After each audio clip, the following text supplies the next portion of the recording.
Mga kapatid kay Kristo, naisip mo ba kung ang Diyos ay maaaring gumamit ng isang karaniwang tao upang baguhin ang kapalaran ng isang buong kaharian?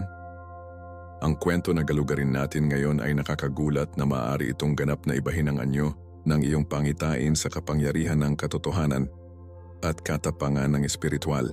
Si Nathan, isang tila ordinaryong propeta, ay nangahas na gawin kung ano ang walang ibang nangahas.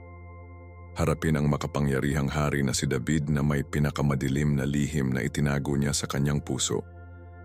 Hindi ito isang simpleng kwento sa Biblia. Ito ay isang paghahayag na nagpapakita sa atin kung paano magagamit ng Diyos ang isang taong tapat na tao upang ituwid ang kurso ng isang buong bansa. Habang ang lahat sa hari ng korte ay nanginginig sa harap ng kapangyarihan ng hari, si Nathan ay may isang bagay na mas malakas. Ang salita ng Diyos at isang walang tigil na pananampalataya na nagtulak sa kanya upang kumilos kapag ang lahat ay nanatiling tahimik. Ang matutuklasan mo sa susunod na mga minuto ay maaaring magbago magpakailanman ang iyong paraan ng pag-unawa sa awtoridad, kasalanan at pagsisisi. At mas mahalaga, ipapakita niya sa iyo na ang parehong Diyos na sumuporta kay Nathan ay patuloy na kumikilos ngayon sa buhay ng mga taong naglakas. Loob na manatiling tapat sa kanyang katotohanan. Naranasan mo na bang matakot na magsalita ng katotohanan? Natatakot ka ba sa mga kahihinatnan ng pagharap sa kasalanan? Ang kwentong ito ay para sa iyo. Bigyang pansin ang pansin. Sapagkat hindi lamang save ni Nathan ang kaluluwa ni David, ngunit tiniyak din ang linya ng Mesyas ang ating Panginoong Hesukristo. At kung ang Diyos ay maaaring gumamit ng isang tao tulad ni Nathan upang harapin ang pinakamalakas na hari sa Israel, ano ang hindi niya magagawa sa iyo at sa akin? Bago magpatuloy, kung ikaw ay isang tagasunod ni Kristo na naglalayong palakasin ang iyong pananampalataya at kaalaman sa Biblia, siguraduhing mag-subscribe sa channel na ito at buhayin ang mga abiso. At ngayon, tuklasin natin ang pambihirang kwento ni Nathan. Ang propeta na nagpakita ng pinakamadilim na lihim ni Haring David.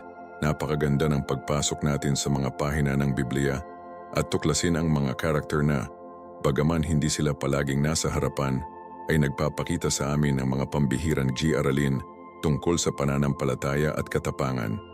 Si Nathan ay walang alinlangan na isa sa mga nakatagong kayamanan sa mga banal na kasulatan na nagkakahalaga ng pag-alam. Ang taong ito ay hindi anumang propeta.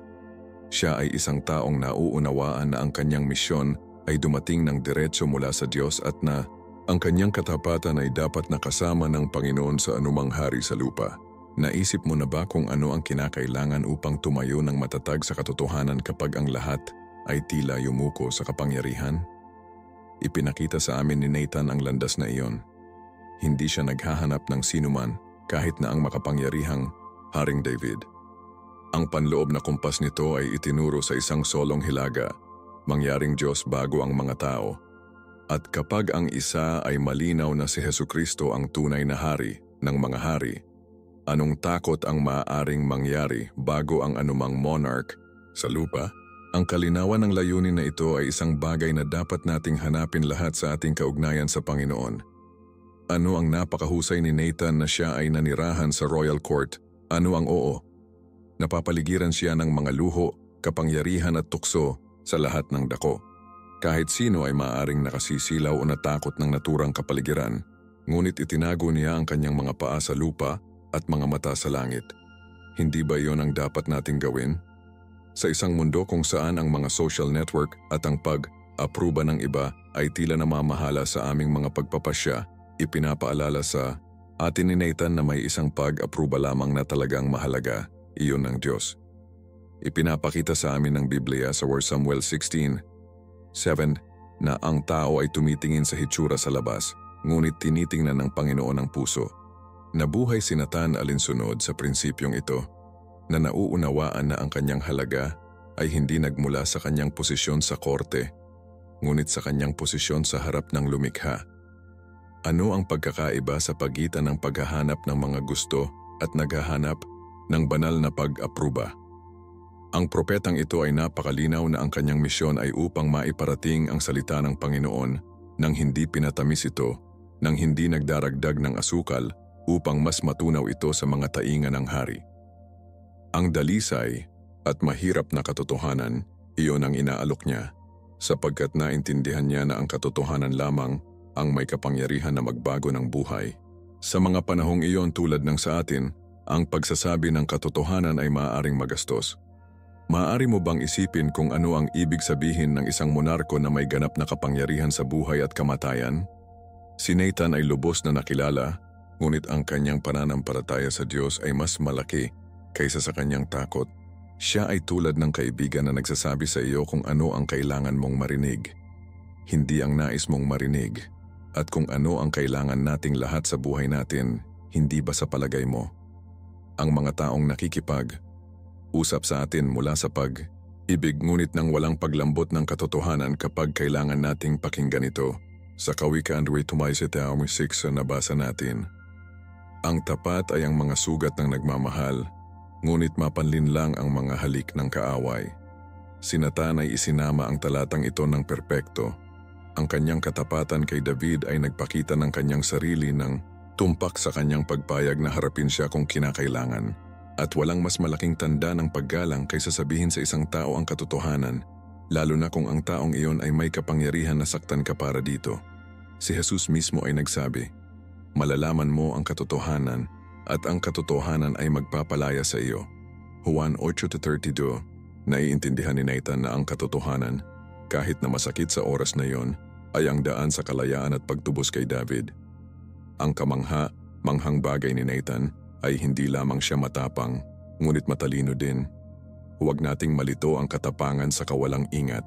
Alam ng propetang ito kung kailan magsasalita at kung paano ito gagawin. Ito ay tulad ng isang tunay na parola sa gitna ng isang korte kung saan ang sapat at oo, Ginoo ay pinalaki ang lahat ng sinabi o ginawa ng hari. Hindi ba iyon ang nangyayari sa ating mga lupunang impluensya? Minsan pinapalibutan natin ang mga pinuno ng mga tao na nagsasabi lamang sa kanila kung ano ang nais nilang marinig, at sa gayon ay ilayo natin sila sa katotohanan at ang posibilidad na lumaki. Sinira ni Nathan ang amag na iyon. Ang kanyang presensya sa korte ay isang palaging paalala na kahit na ang hari ay nasa ilalim ng autoridad ng Diyos. Sa aklat ng mga gawa, 29, ipinahayag ni Peter at ng mga apostol, kinakailangan na sundin ang Diyos sa harap ng mga tao. Ang prinsipyong ito ay ginagabayan bawat hakbang ni Nathan. Alam niya na ang kanyang pribilehiyong posisyon na malapit sa hari ay hindi para sa kanyang personal na pakinabang, ngunit upang maging tinig ng kamalayan, ang patuloy na paalala na mayroong isang Diyos na nakikita ang lahat ng mga aksyon, maging ang mga nakatuon sa lihim. Ang kanyang walang tigil na pananampalataya ay nagbigay sa kanya ng lakas upang matupad ang mahirap na misyon na ito. At alam mo kung ano? Ipinakita ng kasaysayan na tama si Nathan. Ang kanyang katapangan ay hindi lamang nagsilbi upang iwasto si Haring David sa isang mahalagang sandali, ngunit tiniyak din ang pagpapatuloy ng linya na sa kalaunan ay hahantong sa kapanganakan ni Hesukristo, ang ating tagapagligtas. Isipin kung ano ang mangyayari kung si Nathan, dahil sa takot o kaginhawaan, ay tumahimik sa harap ng kasalanan ng hari. Marahil ang kwento ay kukuha ng ibang kakaibang kurso. Itinuturo ito sa amin ng isang malakas na aralin. Hindi mo kailanman maliitin ang epekto ng iyong mga salita kapag nakikipag-usap ka sa katotohanan na nagmumula sa Diyos. Minsan sa palagay natin ay napakaliit o hindi gaanong mahalaga upang makagawa ng pagkakaiba.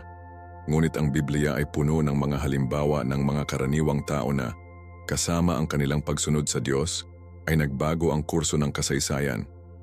Tulad ng paalala sa amin ng mga taga-Korinto 17, pinili ng Diyos ang mahina ng mundo upang mapahiya ang malakas.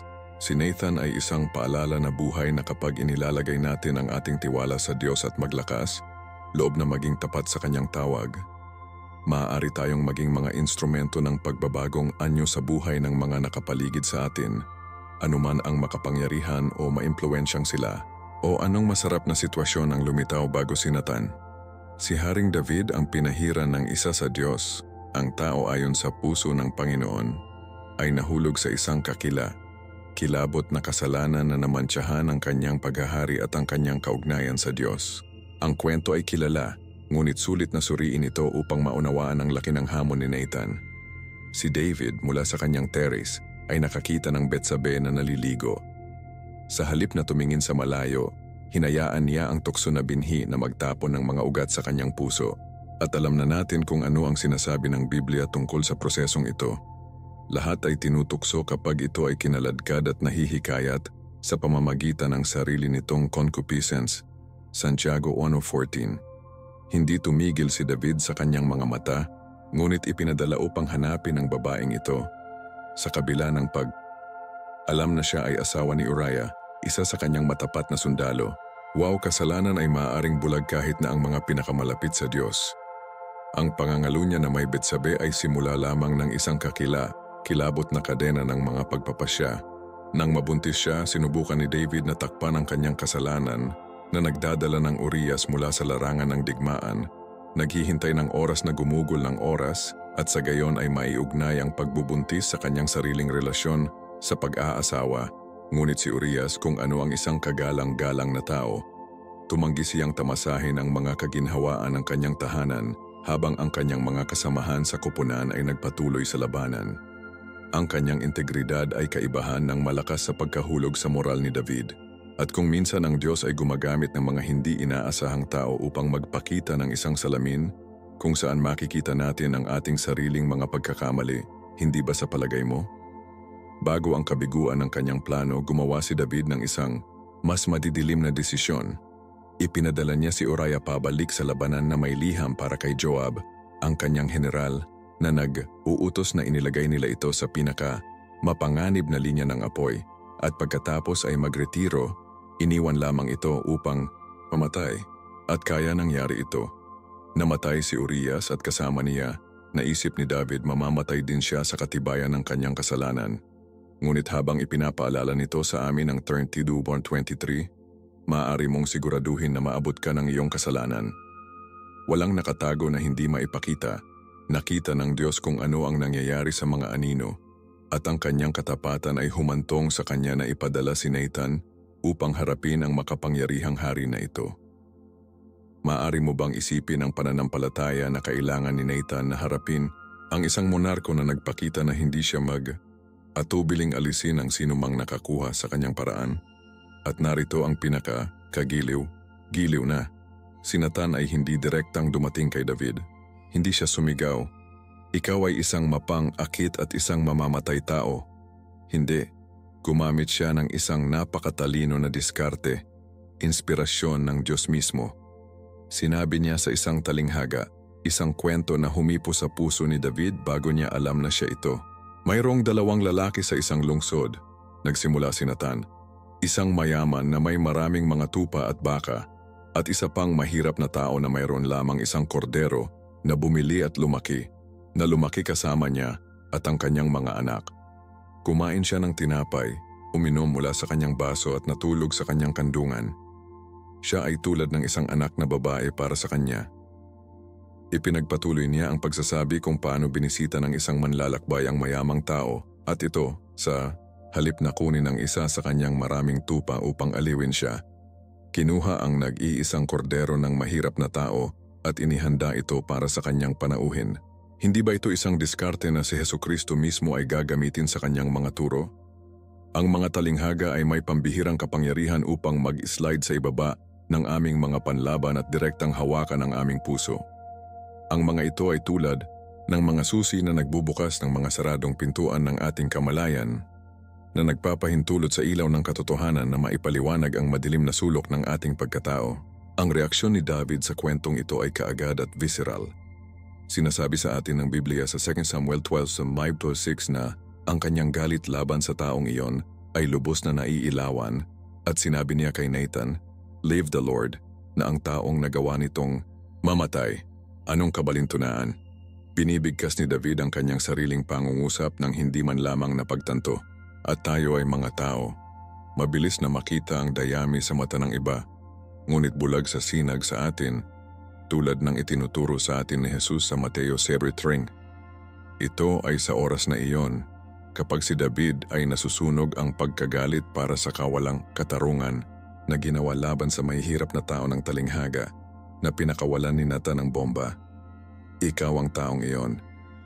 Isipin ang katahimikan na kailangang mahulog sa silid ng trono.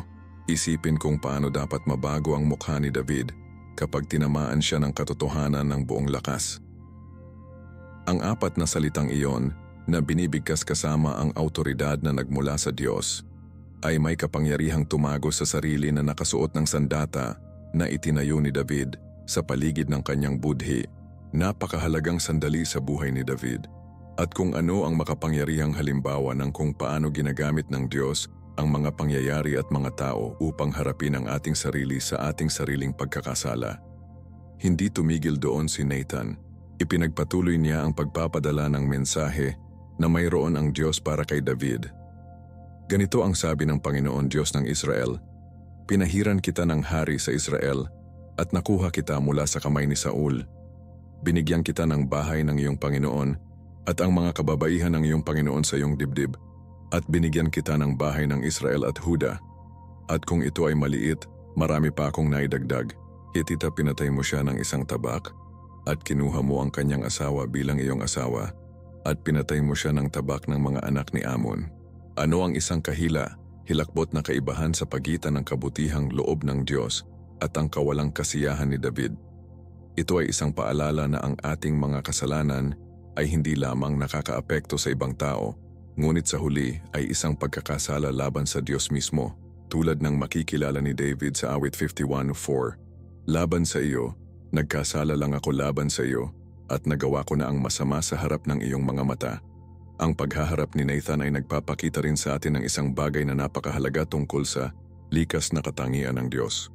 Hindi niya tinalikuran ang kanyang mga anak kapag nagkasala sila, ngunit naglalayong ibalik ang mga ito. Hindi ba kahanga-hanga na malaman na ang parehong Diyos na nagpadala kay Nathan upang harapin si David ay patuloy na nagtatrabaho ngayon upang maibalik tayo kapag lumihis tayo? Tulad ng sinabi ng pastor sa simbahan, kinamumuhian ng Diyos ang kasalanan ngunit mahal ang makasalanan. Ang katotohanan ito ay malinaw na nagpapakita sa misyon ni Nathan. Hindi siya ipinadala lamang upang hatulan si David, ngunit mag-alok ng landas pabalik sa pakikipag-ugnay sa Diyos sa pamamagitan ng tunay na pagsisisi. Sa ganito nakikita natin ang isang salamin ng puso ni Hesukristo na hindi dumating upang hatulan ang mundo, ngunit para sa mundo ay maliligtas ng Kanya. Juan 3:17. Ang paghaharap ni Nathan, bagaman mahirap, ay pinapagbinhi ng biyaya ng Diyos. Ito ay isang gawa ng pag-ibig, hindi paghihiganti.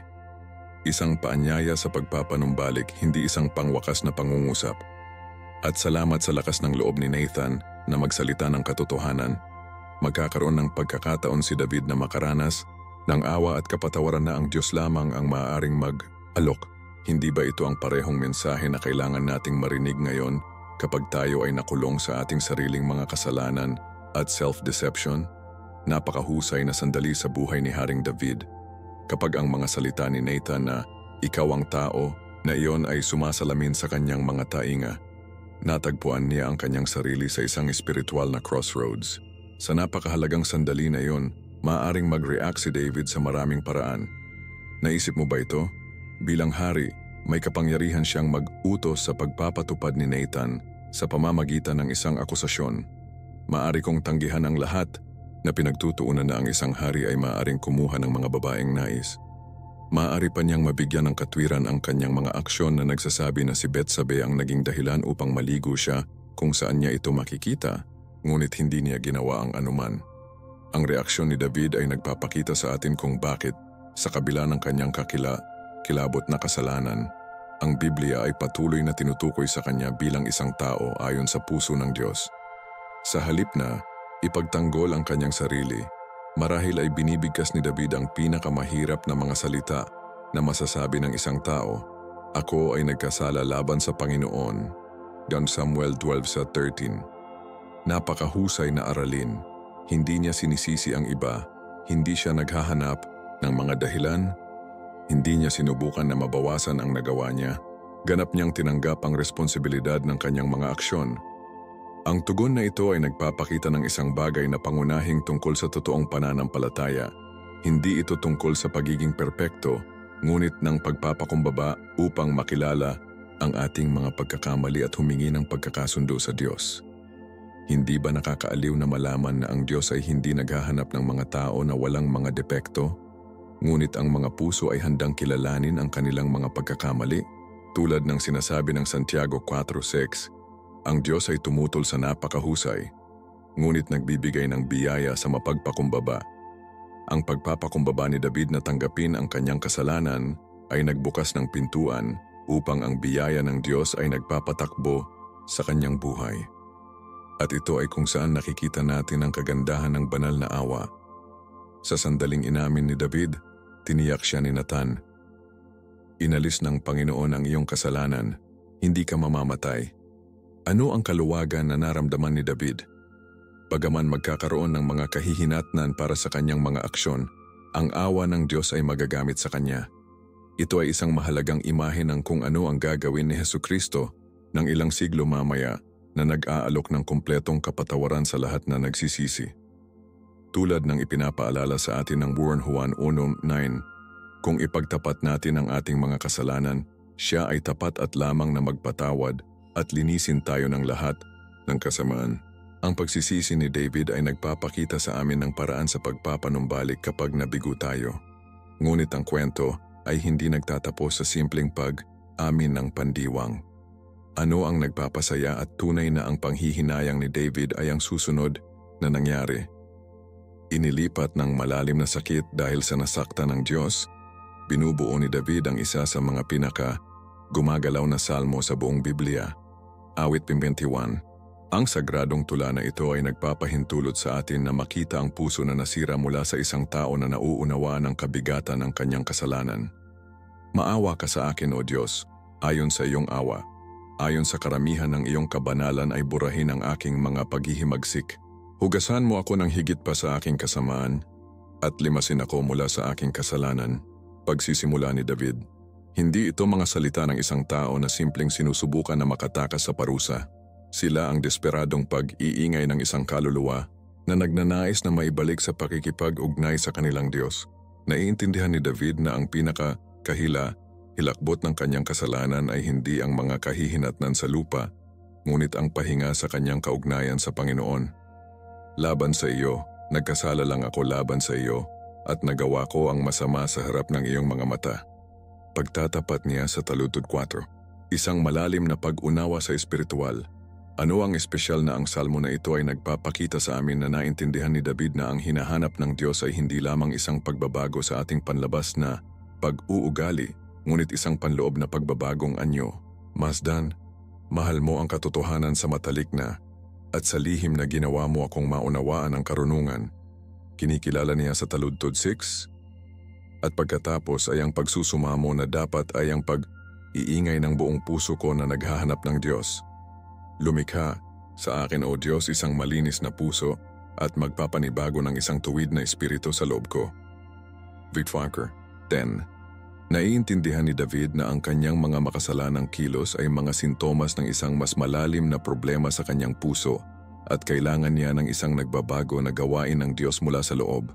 Hindi ba ito eksakto kung ano ang dumating kay Hesukristo upang mag-alok sa atin? Hindi isang relihiyon ng mga pagpapakita, ngunit isang bagong puso, isang bagong kapanganakan. Tulad ng sinabi ni Nicodemo kay Nicodemus, kinakailangan na ipanganak muli. Juan 3:7. Si David, siglo bago ang pagdating ni Kristo, ay nagnanais na para sa radikal na pagbabagong iyon na ang Diyos lamang ang maaaring gumanap. Ang isa pang kilalang aspeto ng pagsisisi ni David ay kinilala niya na ang pinakamahalagang bagay ay hindi maiwasan ang mga kahihinatnan ng kanyang kasalanan, ngunit upang maibalik ang kanyang pakikipag-ugnay sa Diyos. Huwag mo akong itapon sa harap ng iyong sarili at huwag alisin ang iyong banal na espiritu. Humingi siya ng taludtod 11. Para kay David, ang pinakamasamang maiisip na kahihinatnan ay hindi mawala ang kanyang trono o ang kanyang reputasyon, ngunit upang mawala ang pagkakaroon ng Diyos sa kanyang buhay. Hindi ba dapat tayong lahat ay may parehong prioridad? Sa ating kasalukuyang mundo, madalas tayong nag-aalala tungkol sa mga panlipunang repercussions ng ating mga pagkakamali na sa pamamagitan ng kung paano nakakaapekto ang ating kaugnayan sa Diyos. Nabalisa natin ang ating sarili na nag-iisip, ano ang sasabihin ng iba? Sa halip na tanungin kami, Paano naapektuhan ang aking pakikipag-isa sa Panginoon? Ipinakita sa amin ni David ang ibang landas. Para sa kanya, ang kagalakan ng kaligtasan, Nolamb. Ang pinakamahalagang kayamanan mas mahalaga kaysa sa anumang karangalan ng tao o kaginhawaan sa lupa. Ito ang pananampalataya na nakalulugod sa Diyos, na pinahahalagahan ang kaugnayan sa Kanya higit sa lahat. Kasama rin sa pagsisisi ni David ang isang pangako upang magpatotoo sa iba sa awa ng Diyos. Pagkatapos ay tuturuan ko ang mga nagkasala ng iyong mga landas at ang mga makasalanan ay magiging iyo. Pangako sa Taludtod 13. Narito nakikita natin ang isa pang magandang aspeto ng tunay na pagsisisi. Hindi ito magtatapos sa amin, ngunit umaapaw sa isang pagnanais na tulungan ng iba na makahanap ng parehong kapatawaran at pagpapanumbalik na naranasan natin. Hindi ba kahanga-hanga kung paano magagamit ng Diyos ang aming mga pagkabigo para sa iyong kaluwalhatian? Naiintindihan ni David na ang kanyang kasaysayan ng pagkahulog at pagpapanumbalik ay maaaring maging isang malakas na patotoo ng pag-ibig at awa ng Diyos. At sa gayon ito ay higit sa mga siglo. Ang awit 51 ay naging isang balsamo para sa hindi mabilang na mga kaluluwa na nasira ng kasalanan, na ipinapakita sa kanila ang landas upang makipagkasundo sa Diyos. Tulad ng sinabi ni Jesus, ang isa na pinatawad, labis na nagmamahal. Lucas 7:47. Ang tunay na pagsisisi ni David ay nagbigay ng mas malalim na pag-ibig sa Diyos at isang nabagong pangako na mabuhay para sa Kanya. Napakaganda ng awa ng Diyos. Sa kabila ng malubhang kasalanan ni David, nakikita natin kung paano pinapanatili ng Panginoon ang kanyang pangako mula sa isang walang hanggang linya. Ang bahaging ito ng kasaysayan ay nagpapakita ng isang pambihirang tungkol sa likas na katangian ng ating Diyos. Ang kanyang katapatan ay hindi nakasalalay sa ating pagiging perpekto. Hindi ba ito isang kaluwagan para sa ating lahat? Isipin sandali ang laki ng kasalanan ni David. Pangangalo niya, panlilinlang, pagpatay. Mga kasalanan na ayon sa batas ay nararapat na mamatay. Gayunpaman, ang Diyos sa kanyang walang hanggan na awa, bagaman hindi niya tinanggal ang lahat ng pansamantalang mga kahihinatnan, tulad ng pagkamatay ng anak na ipinanganak ng relasyon na iyon, pinanatili ang kanyang pinakamahalagang pangako. Sa 2 Samuel 7:12-13, ipinangako ng Diyos kay David, itinaas ko ang isa sa iyong mga inapo, isa sa iyong mga anak, at magpapatunay ako sa kanyang kaharian. Itatayo niya ako ng isang bahay, at itatatag ko ang kanyang trono magpakailanman. Ang pangakong ito ay nanatiling nakatayo sa kabila ng kilabot na hadlang ni David. Napakahusay na patotoo ng banal na biyaya. Tulad ng sinabi ng mga Romano 11:29, ang mga regalo at tawag ng Diyos ay hindi maibabalik. Hindi sila batay sa aming mga merito, ngunit sa hindi mababago nitong karakter. Ang awa na ito ay hindi nangangahulugan na ang Diyos ay gaanong ginawang kasalanan. Sa katunayan, ang mga kahihinatnan sa buhay ni David ay malubha at masakit. Binalaan siya ni Nathan, ang tabak ay hindi aalis sa iyong tahanan, at sa katunayan, ang pamilya ni David ay haharapin ng mga trahedya at mga salungatan sa mga henerasyon. Ngunit kahit na sa gitna ng parusang disiplina, ang awa ng Diyos ay lumiwanag. Hindi ba sa ganitong paraan kung paano kumikilos ang isang mapagmahal na ama sa kanyang mga anak? Bilang Hebreo 12:6, ang disiplina na nagmamahal. Ang disiplina ng Diyos ay hindi naghahangad na sirain tayo, ngunit ibalik tayo. At sa pamamagitan ng masakit na karanasan na ito, natutunan ni David ang malalim na mga aralin tungkol sa kabanalan ng Diyos at ang halaga ng pagsisisi na ipinadala niya sa kalaunan sa kanyang anak na si Solomon. Sa katunayan, manghang makita kung paano ginamit ng Diyos ang Betsabe, ang parehong babaeng kasangkot sa kasalanan ni David, upang manganak hindi lamang kay Solomon, kundi maging bahagi din ng linya na sa kalaunan ay hahantong kay Hesukristo. Isang malinaw na halimbawa kung paano makukuha ng Diyos ang aming pinakadakilang pagkabigo at gawing bahagi ng kanilang plano sa pagtubos. Ang pangako ng walang hanggang kaharian na pinananatili ng Diyos kasama si David ay higit pa sa sunod na Solomon sa trono. Kung titingnan natin ng mabuti, makikita natin na ang pangakong ito ay direktang itinuro kay Jesus, ang ipinangakong Mesyas.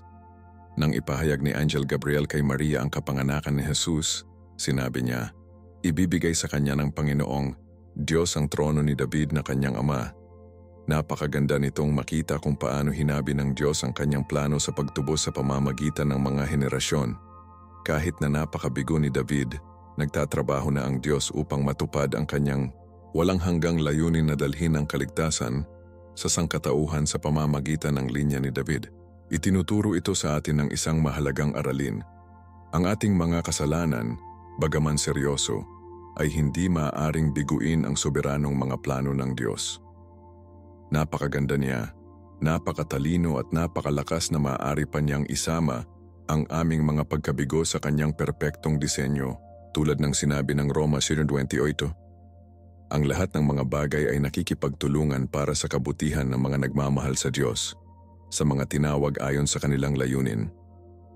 Ang mas mangha sa kwentong ito ay hindi lamang pinanatili ng Diyos ang kanyang pangako sa kabila ng kasalanan ni David, ngunit ginamit ng tumpak ang madilim na sandali upang maipakita ang higit pa sa kanyang pagkatao at ihanda ang daan para sa isang mas malalim na pag-unawa sa biyaya. Ang pagsisisi ni David at banal na kapatawaran ay naging isang modelo na prefigured ang pagtubos sa gawa ni Kristo. Hindi ba nakakagulat kung paano ginagamit ng Diyos ang ating pagkahulog upang turuan tayo ng higit pa tungkol sa kanyang pag-ibig, tulad ng sinabi ni Pablo sa Roma 10:20? Kung saan idinagdag ang kasalanan biyaya, ito ay isang katotohanan na tumatawid sa buong Biblia. Patuloy na kinukuha ng Diyos kung ano ang nasira at ibabalik ito para sa kanyang kaluwalhatian. Sa parehong paraan na hindi itinapon ng Diyos si David pagkatapos ng kanyang kasalanan, ngunit naibalik niya ito at ginamit ito ng malakas, magagawa niya rin ang bawat isa sa atin. Tinitiyak sa atin ni Hesukristo na ang ating mga pagkabigo ay walang huling salita sa ating kasaysayan.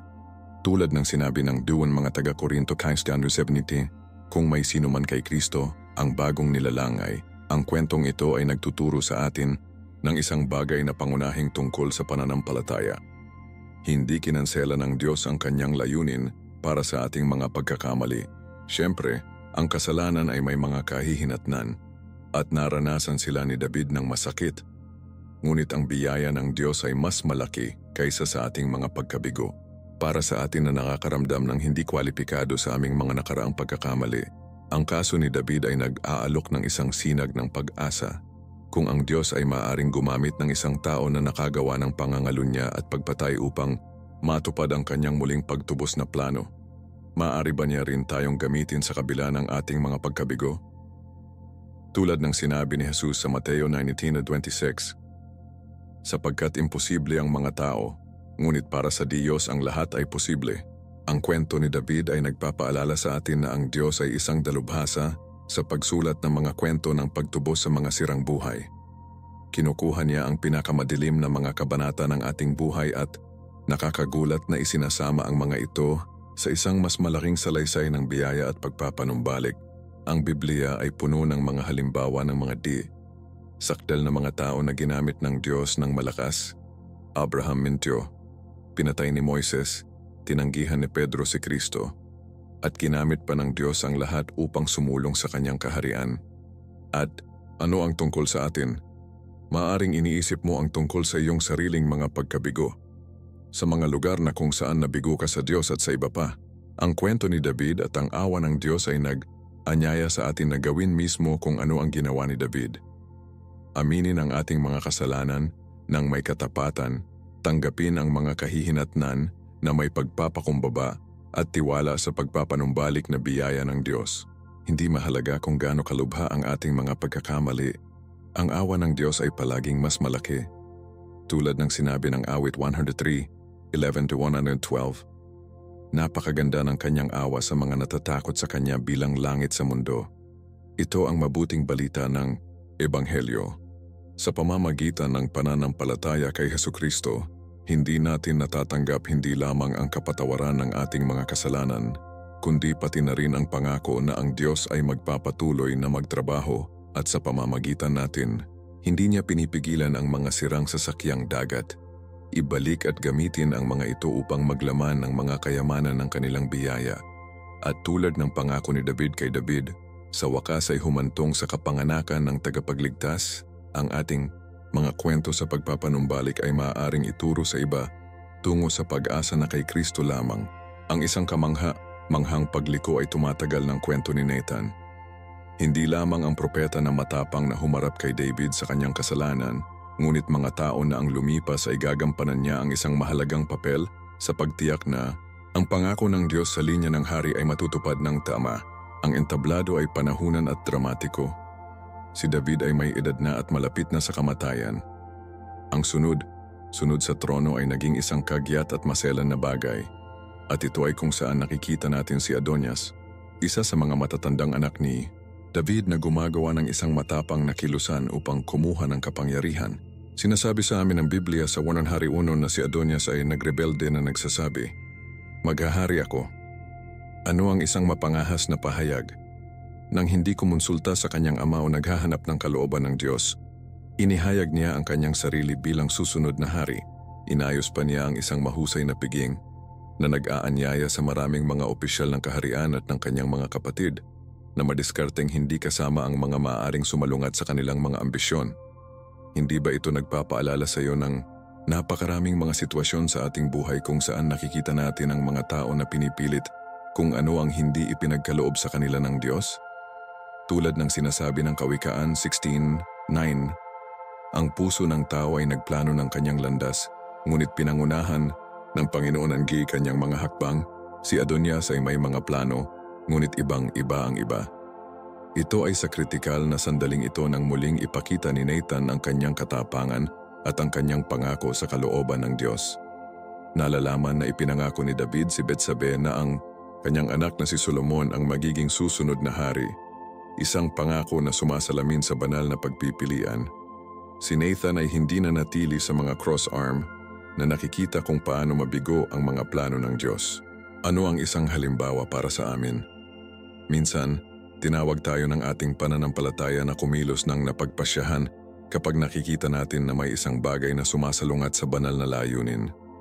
Lumapit si Nathan kay Betsabe na may isang madiskarteng plano. Pumunta at ipakita ang iyong sarili kay Haring David at sabihin sa kanya, "Hindi ka ba nanunumpa sa iyong lingkod na ito?" Na sinasabi, "Tiyak na ang iyong anak na si Solomon ay maghahari sa akin at mauupo sa aking trono." Bakit? Kung si Queen Adonia, Hari 17. At habang nakikipag-usap siya sa hari, papasok si Nathan upang kumpirmahin ang kanyang mga salita. Napakagandang karunungan. Naunawaan ni Nathan na hindi ito isang pakikibaka para sa kapangyarihang pampulitika, ngunit isang bagay na katapatan sa naibigay na salita at sa huli, sa plano ng Diyos. Itinuturo sa atin ni Hesukristo sa Mateo 16 na maging tuso bilang mga ahas at simple bilang mga kalapati. At perpektong ipinakita ni Nathan ang balanse na ito sa kanyang pagtuon sa sitwasyon. Ang plano ay gumana ng perpekto. Nang makinig si David kay Betsabe at pagkatapos ay si Nathan, naalala niya ang kanyang pangako at kumilos ng mapagpasya. Ang hari ay nanumpa at sinabi, "Live the Lord na tinubos ang aking kaluluwa ng lahat ng paghihirap, na kung saan ako nanumpa sa iyo, ng Panginoon Diyos ng Israel na sinasabi, ang iyong anak na si Solomon ay maghari sa akin at umupo sa aking trono sa aking lugar. Gagawin ko ito ngayon." Napakahusay na sandali. Sa loob ng ilang oras, ang sitwasyon ay naging isang kumpletong pagliko. Inutusan ni David na si Solomon ay pinahiran kaagad ng hari. At nang tumunog ang mga trompeta at nagsimulang sumigaw ang mga tao na, "Long live King Solomon," ang mga panauhin sa piging ng Adonia ay tumakas. Si Adonias mismo ay kailangang maghanap ng kanlungan na nakakapit sa mga sungay ng dambana na natatakot sa kanyang buhay. Ang dramatikong interbensyon ni Nathan at Betsabe ay hindi lamang tiniyak ang lehitimong sunod sa trono, ngunit protektado din ang linya na, ayon sa pangako ng Diyos, ay kalaunan ay hahantong sa pagsilang ni Hesukristo. Hindi ba hanga na makita kung paano ginagamit ng Diyos ang mga karaniwang tao upang matupad ang kanilang pambihirang layunin? Ano ang mas kilala sa interbensyon ni Nathan ay hindi siya kumikilos para sa personal na interes. Hindi tulad ng napakaraming sa hari ng korte na naghahanap sila ng mga posisyon ng kapangyarihan o impluensya. Si Nathan ay hinikayat ng kanyang katapatan sa Diyos at ang kanyang pangako sa katotohanan. Hindi niya hinanap si Solomon na pinapaboran o isang pribilehiyong posisyon sa bagong pamahalaan. Ang tanging pag-aalala niya ay upang matupad ang kalooban ng Diyos. Itinuturo sa atin ng Biblia sa Filipos 2:32. Huwag gumawa ng anuman para sa pagiging makasarili o walang kabuluhan. Sa halip, na may pagpapakumbaba na itinuturing nilang iba na higit sa iyong sarili. Ang bawat tao'y dapat tiyakin na hindi lamang para sa kanilang sariling interes, kundi pati na rin para sa interes ng iba. Perpektong isinasama ni Nathan ang prinsipyong ito sa kanyang ministeryo. Ang kanyang katapatan ay hindi isang tao o isang paksang pampolitika ngunit sa Diyos at ang kanyang salita. At ang katapatan na ito ay humantong sa kanya na kumilos ng may katapangan at karunungan sa isang kritikal na sandali. Isang malakas na halimbawa para sa ating lahat na naghahangad na mabuhay ng isang tunay na pananampalataya sa isang mundo na puno ng mga ambisyon at personal na mga agenda. Ang intervention ni Nathan sa sunod na Solomon ay may mga implikasyon na higit pa sa patakaran ng sinaunang Israel. Nang hindi alam ito, pinoprotektahan ko ang lahi na sa kalaunan ay hahantong sa pagsilang ng Mesyas, si Jesus. Sa Mateo 1, kapag ang talaang kanan ni Jesus ay iginuhit, malinaw na nakikita natin na bumababa siya mula kay David sa pamamagitan ni Solomon, hindi sa pamamagitan ni Adonias o ibang anak. Napakahusay na pag-iisip. Ang mga kilos ni Nathan Fidelity ay may walang hanggang repercussions. Ito ay nagpapaalala sa atin na ang ating mga pagpapasya at kilos, lalo na ang kinuha ng katapatan sa Diyos, ay maaaring magkaroon ng higit na mas malaking epekto kaysa sa iniisip natin. Tulad ng sinasabi ng Efeso 3:20, ang Diyos ay malakas na gawin ang lahat ng mga bagay na mas sagana kaysa sa hinihiling o maunawaan natin. Hindi namin alam kung paano magagamit ng Diyos ang ating pagsunod upang isulong ang kanilang walang hanggang mga layunin. Marahil tulad ni Nathan, nakikilahok tayo sa isang bagay na mas malaki kaysa sa nakikita natin sa oras na iyon. Ang pananaw na ito ay nagbibigay sa atin ng isang kahulugan ng layunin at kahulugan sa ating pang-araw, araw na paglalakad kasama ang Diyos. Nakasisigla din na makita kung paano nagtrabaho si Nathan sa pakikipagtulungan sa Betsabe upang matiyak ang sunod ni Solomon. Hindi siya nag-iisa, ngunit kinilala ang natatanging papel na maaari niyang i-play bilang ina ng hinaharap na hari at bilang isang tao na gumawa ng isang personal na pangako si David. Ang pagpayag na ito na makipagtulungan sa iba upang matupad ang mga layunin ng Diyos ay isang mahalagang aralin para sa ating lahat. Ang pananampalataya ay hindi isang malungkot na paglalakbay. Kami ay bahagi ng katawan ni Kristo, bawat isa ay may iba't ibang mga regalo at tungkulin ngunit pantay na mahalaga. Tulad ng paalala sa amin ng mga taga-Korinto ng 12:12. Tulad ng katawan ay isa at maraming mga miyembro, ngunit ang lahat ng mga miyembro ng katawan na marami ay isang solong katawan, ito rin si Kristo. Naunawaan ni Nathan na kailangan niya ng tulong ni Betsabe upang makamit ang nais ng Diyos at hindi atubiling hanapin ang pakikipagtulungan na iyon. Isang mahalagang aral para sa ating paglalakad sa Diyos. Hindi tayo tinawag na maging malungkot na llaneros sa kaharian, ngunit upang magtulungan, umakma sa ating mga regalo at lakas upang matupad ang kalooban ng Panginoon. At kapag ginawa natin, tulad ng Nathan at Betsabe, makakakita tayo ng mga resulta na nagbabago ng buong kaharian at may mga repercussions na umaabot sa kawalang hanggan. Ano ang isang multifaceted character na nahanap natin sa Nathan? Marami ang nakakaalam sa kanya, higit sa kanyang matapang na paghaharap kay Haring David, ngunit ang kanyang ministeryo ay mas malawak at mas malalim. Si Nathan ay hindi lamang isang propeta na nagpadala ng mga banal na mensahe, kundi pati na rin isang matalinong tagapayo at isang masalimuot na talamak na nakarehistro ng mga mahahalagang kaganapan para sa mga susunod na henerasyon. Ang triple function na ito ay nagpapakita sa amin ng kakayahang magamit kung saan ginagamit ng Diyos ang kanyang mga lingkod. Naisip mo na ba kung nililimitahan mo ang iyong paglilingkod sa Diyos sa isang lugar? Inaanyayahan tayo ng buhay ni Nathan na maging bukas sa maraming paraan kung saan magagamit tayo ng Panginoon. Noong 2 Samuel 7, nakikita natin si Nathan sa kanyang tungkulin bilang tagapayo ng kumonsulta sa kanya si David tungkol sa kanyang pagnanais na bumuo ng isang templo para sa Diyos.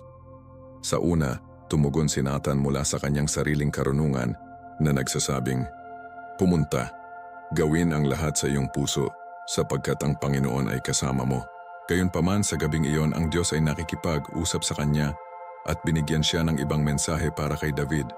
Napakagandang halimbawa ng pagpapakumbaba. Hindi nag-atubiling bumalik si Nathan sa hari at iwasto ang kanyang nakaraang payo batay sa paghahayag na natanggap niya mula sa Diyos. Ang pagpayag na ito na magpasakop sa iyong personal na opinyon sa salita ng Diyos ay isang mahalagang katangian ng isang tunay na lingkod ng Panginoon. Bilang tagapayo ni David, ipinakita ni Nathan ang pambihirang karunungan. Hindi lamang siya isang taong nagbigay ng payo batay sa kanyang sariling karanasan o kaalaman, ngunit isang tao na naghangad na makilala ang kalooban ng Diyos sa bawat sitwasyon. Itinuturo sa atin ng Biblia sa Santiago 1:9, kung ang sino man sa iyo ay walang karunungan, na humihiling ng Diyos, na nagbibigay ng lahat ng mapagbigay at walang pagsisi at ibibigay. Nang walang aalinlangan, si Nathan ay isang tao na nabuhay ayon sa prinsipyong ito, na patuloy na naghahanap ng banal na karunungan sa kanyang ministeryo. At ito ay ang pagiging tagapayo sa isang hari ay hindi isang madaling gawain. Kinakailangan nitong malaman kung kailan magsalita at kailan magsasara, kailan makikipag-usap at kailan maginhawa. Itinuro sa atin ni Jesucristo na maging masinop bilang mga ahas at simple bilang mga kalapati, Mateo 10:16, at perpektong ipinakita ni Nathan ang balanse na ito. Ang kanyang payo ay hindi hinahangad na malugod ang mga tao, ngunit maging matapat sa Diyos. Tulad ng paalalahanan sa atin ng Galatia 1:10, hahanapin ko ba ngayon ang pabor ng mga tao o ng Diyos? O subukang masiyahan ang mga tao? Kung nalulugod pa rin ako sa mga tao, hindi ito magiging isang lingkod ni Kristo. Ngunit marahil ang isa sa hindi bababa sa kilalang at manghang mga aspeto ng ministry ni Nathan ay ang kanyang trabaho bilang isang talamak. Binanggit ng Biblia sa 1 Chronicles 29:29. Ang mga katotohanan ni Haring David, una at huli ay nakasulat sa aklat ni Sir Samuel, sa aklat ng Propeta Nathan at sa aklat ng Sir Gad. Ano ang isang kagiliw? Giliw na paghahayag. Hindi lamang hinarap ni Nathan si David at pinayuhan siya, ngunit maingat din na dokumentado ang mga kaganapan ng kanyang paghahari para sa mga susunod na henerasyon. Ang gawaing ito ng chronicler ay maaring mukhang hindi gaanong kaakit kaysa sa paghula bago si Reyes, ngunit talagang mahalaga. Salamat sa mga tala ni Nathan at iba pa na katulad niya. Alam natin ang kwento ng Israel ngayon at matututunan natin ito. Tulad ng sinabi ni Pablo sa Roma 15:4, dahil ang mga bagay na isinulat bago para sa aming pagtuturo ay isinulat sila upang sa pamamagitan ng pasensya at ginhawa ng mga banal na kasulatan, may pag-asa tayo. Walang mga sinulat ni Nathan ay nag-ambag sa talaang pangkasaysayan na sa kalaunan ay magiging bahagi ng ating pag-unawa sa gawain ng Diyos sa mga siglo. Isang mahalagang ministeryo. Ang facet ng chronicler na ito ay nagpapakita ng isang bagay na malalim tungkol sa karakter ni Nathan. Naintindihan niya ang kahalagahan ng pagpapanatili ng patotoo ng gawain ng Diyos para sa mga susunod na henerasyon. Hindi siya kontento upang makita ang kilusan ng Diyos sa kanyang sariling oras. Nais kong tiyakin na ang iba ay maaari ring malaman mula dito. Hindi ba ito isang pangunahing aspeto ng pananampalataya? Sa awit 78:4 nabasa namin, hindi namin itatago ang iyong mga anak, sasabihin namin sa darating na henerasyon ang mga papuri ng Panginoon at ang kanyang kapangyarihan at ang mga kababalaghan na ginawa niya. Kinuha ni Nathan ang banal na utos na ito upang maipadala ang pananampalataya sa pamamagitan ng tumpak at detalyadong nakasulat na mga tala. Ang kanyang gawain bilang isang talamak ay hindi lamang makasaysayan ngunit malalim na espiritual na tumutulong sa mga mambabasa sa hinaharap na makita ang kamay ng Diyos na nagtatrabaho sa kasaysayan ng tao. Salamat sa mga taong katulad niya. Mayroon kaming Biblia ngayon, ang hindi maihahambing na kayamanan na nag-uugnay sa atin sa paghahayag ng Diyos sa mga siglo. Tulad ng ipinapaalala nito sa amin ng 2 Timoteo 3:16-17, ang lahat ng banal na kasulatan ay inspirasyon ng Diyos at kapaki-pakinabang na magturo, upang sawayin iwasto magturo sa katarungan, upang ang tao ng Diyos ay perpekto, nilagyan para sa lahat ng mabuting gawa. Itinuturo sa atin ni Nathan ang isang malakas na aralin Ang katapatan sa Diyos ay mas mahalaga kaysa sa katanyagan o kapangyarihan. Sa buong kanyang ministeryo, si Nathan ay nanatiling tapat sa kanyang tawag kung nakikipag-usap siya sa isang makapangyarihang hari na nagpapayo ng may banal na karunungan o maingat na dokumentado ang mga kaganapan para sa salinlahi. Hindi siya humingi ng personal na pagkilala o kapangyarihang pampulitika. Ang tanging pag-aalala niya ay ang matapat na matupad ang misyon na ipinagkatiwala sa kanya ng Diyos. Hindi ba ito isang nakasisiglang halimbawa para sa atin ngayon? Sa isang mundo na nahuhumaling sa katanyagan, mga tagasunod, kagustuhan at pagkilala sa publiko, ipinapaalala sa atin ni Nathan na ang mahalaga ay ang katapatan sa tawag ng Diyos, anuman ang natatanggap natin na pagkilala para dito o hindi. Tulad ng sinabi ni Jesus sa Mateo 1, pag-aalaga ng hindi pagsasanay sa iyong hustisya sa harap ng mga tao na makikita sa kanila, kung hindi ka magkakaroon ng gantimpala ng iyong Ama na nasa langit.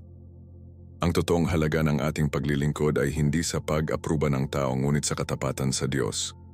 At ang pamana ni Nathan bilang isang propeta, tagapayo at talamak ay patuloy na nagbibigay inspirasyon sa atin ngayon, libo-libong taon na ang lumipas, hindi dahil hahanapin niya ang katanyagan, ngunit dahil siya ay tapat sa Diyos sa bawat aspeto ng kanyang ministeryo.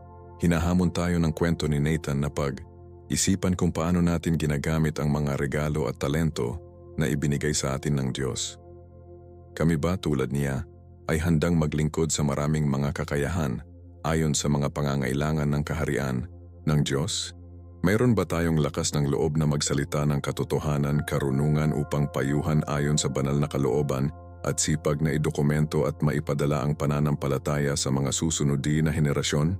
Hindi nililimitahan ni Nathan ang kanyang serbisyo sa isang lugar, ngunit handang magamit ng Diyos sa iba't ibang paraan.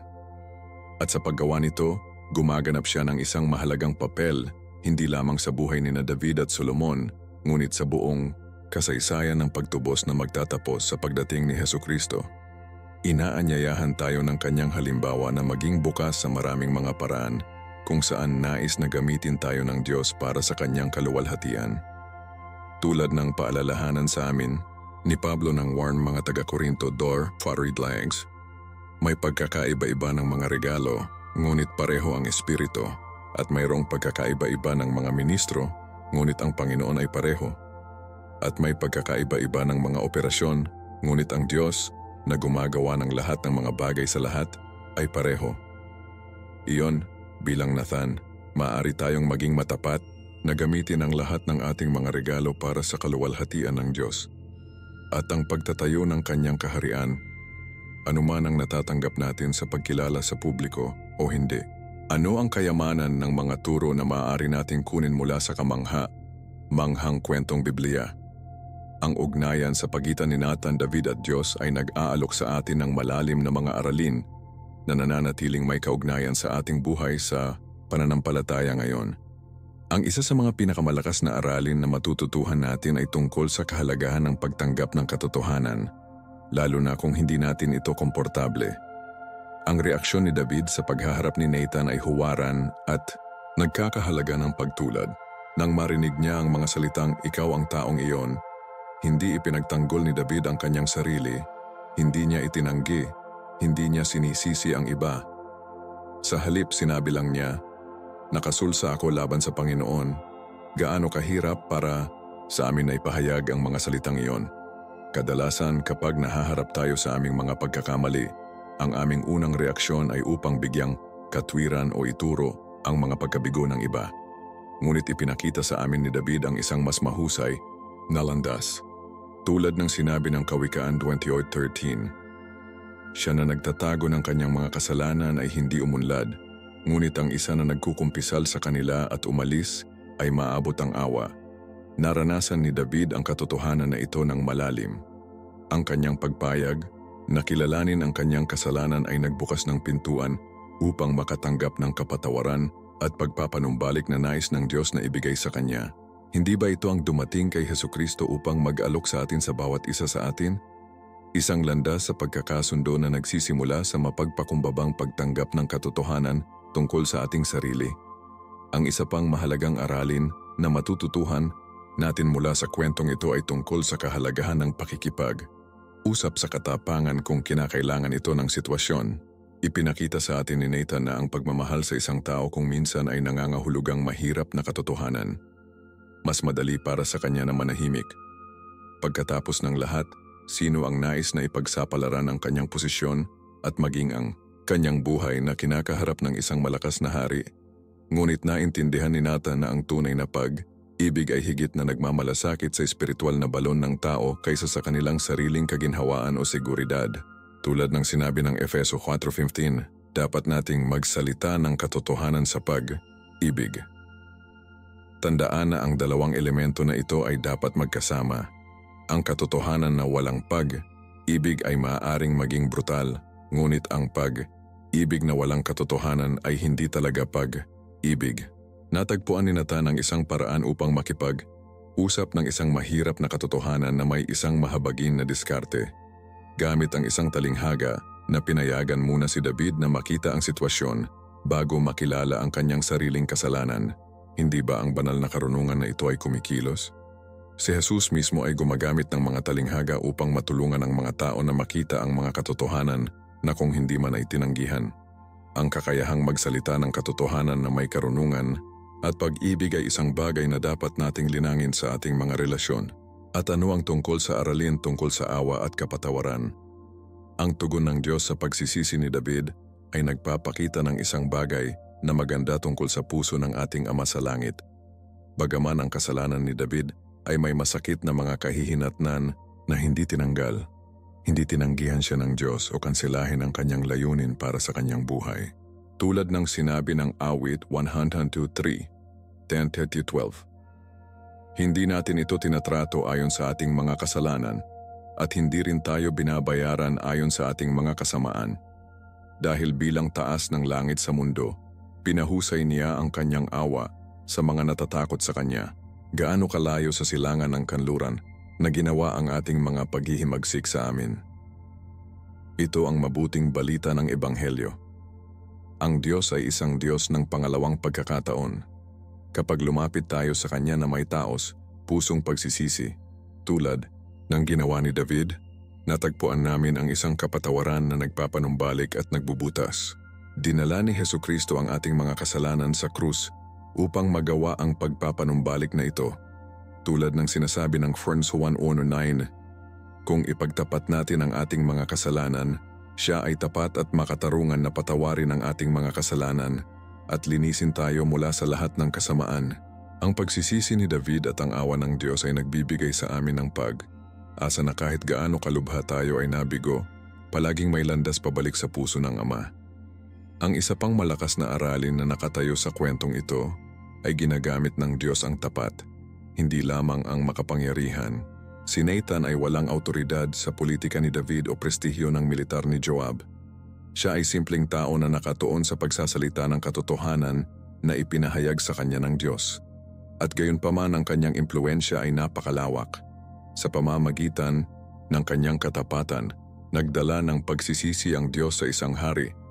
Tiniyak ang lehitimong sunod sa trono at napanatili ang linya na sa kalaunan ay hahantong sa pagsilang ng Mesyas. Hindi ba ito paalala na ang ating posisyon sa lipunan o ang ating kapangyarihan ay hindi ang tumutukoy sa ating epekto sa kaharian ng Diyos? Tulad ng sinabi ni Pablo sa mga taga-Corinto 27:28, ngunit pinili ng Diyos ang hangal sa mundo upang mapahiya ang matalino, at pinili ng Diyos ang mahina ng mundo upang mapahiya ang malakas, at ang masamang mundo at pinili ng belittled ang Diyos. At kung ano ito ay hindi, upang alisin kung ano ito. Ipinakita ni Nathan na ang talagang mahalaga ay hindi ang posisyon natin sa hierarchy ng tao, ngunit ang ating pagsunod sa Diyos. Ang isang gawa ng katapatan, gayunpaman maliit, ay maaaring magkaroon ng walang hanggang mga repercussions kapag ito ay bahagi ng banal na plano. At sa wakas, ang kwentong ito ay nagtuturo sa amin tungkol sa pagbabagong anyo ng kapangyarihan ng tunay na pagsisisi. Ang awit 51 na isinulat ni David pagkatapos ng kanyang paghaharap kay Nathan ay nagbibigay sa amin ng isang window sa kung ano ang ibig sabihin ng isang tunay na pagbabago sa puso. Ito ay hindi lamang tungkol sa pakiramdam ng pagsisisi para sa mga kahihinatan ng ating mga aksyon, ngunit tungkol sa pagkilala sa kabigatan ng kasalanan mismo at ang ating pagnanais na mabago mula sa loob, tulad ng pagdarasal ni David. Lumikha sa akin, O Diyos, isang malinis na puso at magpapanibago ng isang tuwid na espiritu sa loob ko. Awit 51:10. Ito ang uri ng panghihinayang na humahantong sa isang nabagong buhay. Ito ay hindi mababaw o hinikayat ng takot sa kaparusahan, ngunit nagmula sa isang puso na nagnanais ng pakikipag, isa na naibalik sa Diyos. Pinag-usapan ni Hesukristo ang ganitong uri ng pagsisisi nang sabihin niya sa talinghaga ng anak na anak noong Lucas 15.